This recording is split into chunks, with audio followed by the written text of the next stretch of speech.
Democracy Now!, democracynow.org, The War and Peace Report. I'm Amy Goodman with Juan Gonzalez. A group of 8 American Muslims from New Jersey has filed a federal lawsuit calling on the New York Police Department to stop its surveillance and intelligence gathering program that targets Muslims. The lawsuit was filed Wednesday by the national organization Muslim Advocates. This is Executive Director Farhana Kira. It is the first direct legal challenge by victims of the NYPD's discriminatory surveillance program. In fact, this lawsuit, titled Hassan et al. Versus the City of New York, is perhaps a most important legal challenge to date brought by the American Muslim community to protect their rights and our nation's founding values. Under the controversial surveillance program, New York police officers monitored the daily life of Muslims in New York and across the Northeast, including where people ate, where they prayed, and even where they got their hair cut. A Pulitzer Prize-winning Associated Press investigation revealed that beginning in 2006, police infiltrated dozens of mosques and Muslim student groups and investigated hundreds more. Imam Dean Sharif, whose mosque was under surveillance, is a plaintiff in the lawsuit to stop the program. We are Muslims, we are Americans, and we go about our daily lives trying to establish the best kind of contribution that we can make to the American society. And for us to find out that we are now under suspicion with respect to some criminal activity without any explanation as to what the provocation was, what the motivation is, what are the people that they're looking for, it is very disturbing for us to find this out. And then to find out that the New York Police Department actually took photographs of our mothers, our children, and those individuals that come into our businesses has created an atmosphere where there is certainly an undue suspicion that has been cast upon the entire Muslim community. The New York Police Department's yet to respond to the lawsuit. Last month, the New Jersey Attorney General determined the NYPD's activities there were legal. New York Police Commissioner Ray Kelly has said the surveillance is necessary in order to protect the city from terrorist attacks. We're doing what we have to do pursuant to the law to protect the city that's been attacked successfully twice and had 14 plots against it in the last 2 decades. For more, we're joined by Glenn Katon, a legal director for Muslim Advocates. His organization filed the federal lawsuit Wednesday. Glenn Katon, welcome to Democracy Now! Muslim Advocates is based in San Francisco, but you're here. Talk about the significance of this suit and what you're doing.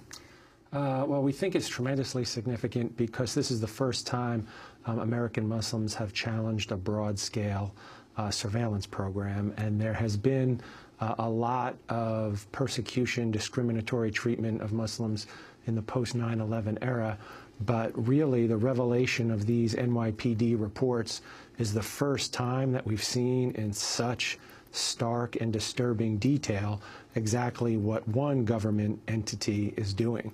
So as those reports were revealed, people from the community were crying out that, we've always sensed that we're being treated differently, but this is kind of akin to smoking gun evidence that there is a really concerted and very sophisticated effort to target Muslims based on their faith. And in terms of your legal arguments, what constitutional violations are you alleging? We have 3 constitutional claims. The first is the Equal Protection Clause of the 14th Amendment. Most people are familiar with that in the context of race discrimination, but the law is clear that it applies to certain protected classes like race, religion, national origin. So when the NYPD says basically all Muslims are suspect, it seems clear to us that that violates equal protection of the law. The other 2 constitutional claims are based on the religion clauses of the First Amendment. There is the Establishment Clause, which says that government cannot establish a religion, and the most common application of that provision of the Constitution is in the context of the government embracing or endorsing religion. So if the government, the famous cases are like the crucifix in the national park or the Christian version of the 10 Commandments on the courthouse steps. The flip side of that is that government also cannot denigrate or disfavor a particular religion. So when the policy of the NYPD is to treat all Muslims as suspects of what is traditionally criminal investigation types of activities, that disfavors the Muslim faith.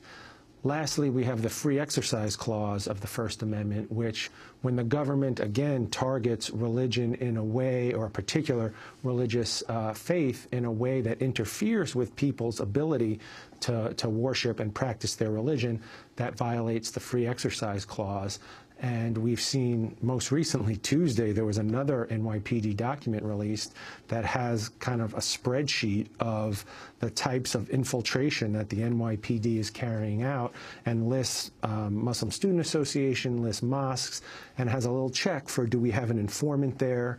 Do we have an undercover officer there? So, you know, how can people pray, talk to their imam when the person standing next to them may be a cop? Well, what about the argument of the police department that they are that this is surveillance, that they are not actually targeting or prosecuting? All they're doing is gathering information.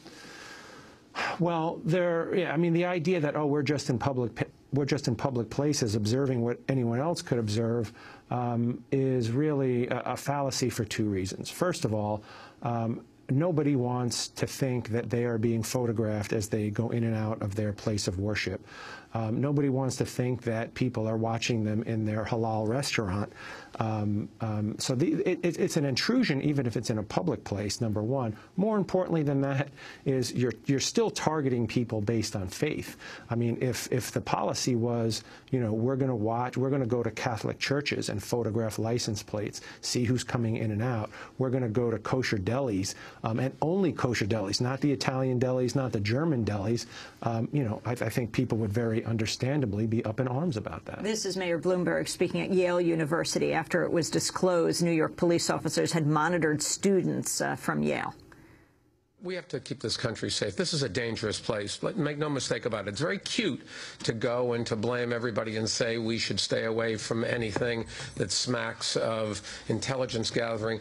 The job of our law enforcement is to make sure that they prevent things, and you only do that by being proactive. You have to respect people's right to privacy. You have to obey the law. And I think the police officers across this country, at a federal level, state level, and city level, do that.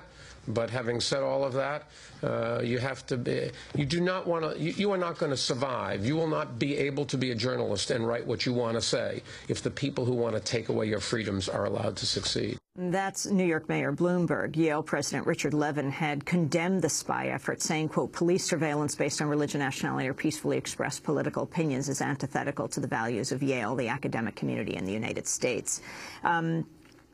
Who exactly are you representing, Glenn Katon, and your response to what Mayor Bloomberg said? Let me respond first, since he was just on there. I mean, obviously the police have an enormous responsibility to keep us all safe. What we say to that is you keep people safe by watching their behavior. You don't keep people safe by watching the religious practices, the color of people's skin. Those are antithetical to American values. We are representing a wonderful group of very brave plaintiffs that really represent the full spectrum of Muslims who were spied on. We have African-American imams, we have business owners, we have students at the Rutgers MSA, which was spied on. Muslim Student Association. Yes.